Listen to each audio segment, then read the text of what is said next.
Ryan here with Qantbear. So let me show you here on the left side. I'm signed in already as a user, but they're not the leader of the session. So I'm going to sign in on the right side as the leader of the session.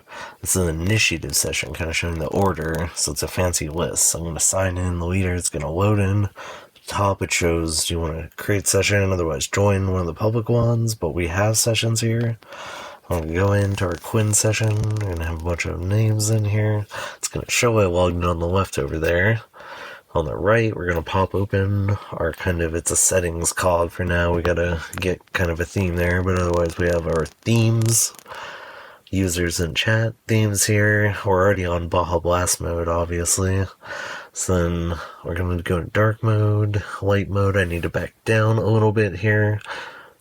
Otherwise, sunshine, update, kind of make that maybe a fire ember theme. The green, I maybe like some Celtic. So we got some colors for our fancy list now. We don't have an avatar on our left side, so we need to default that to something. Otherwise, we'll bring up our chat. Somehow I got a chat out there at 212121. We're gonna pop open our chat of our other person here to show this is indeed live through the WebSockets. We're gonna send out a chat. Yeah, looks like that works there. Pop open on both sides.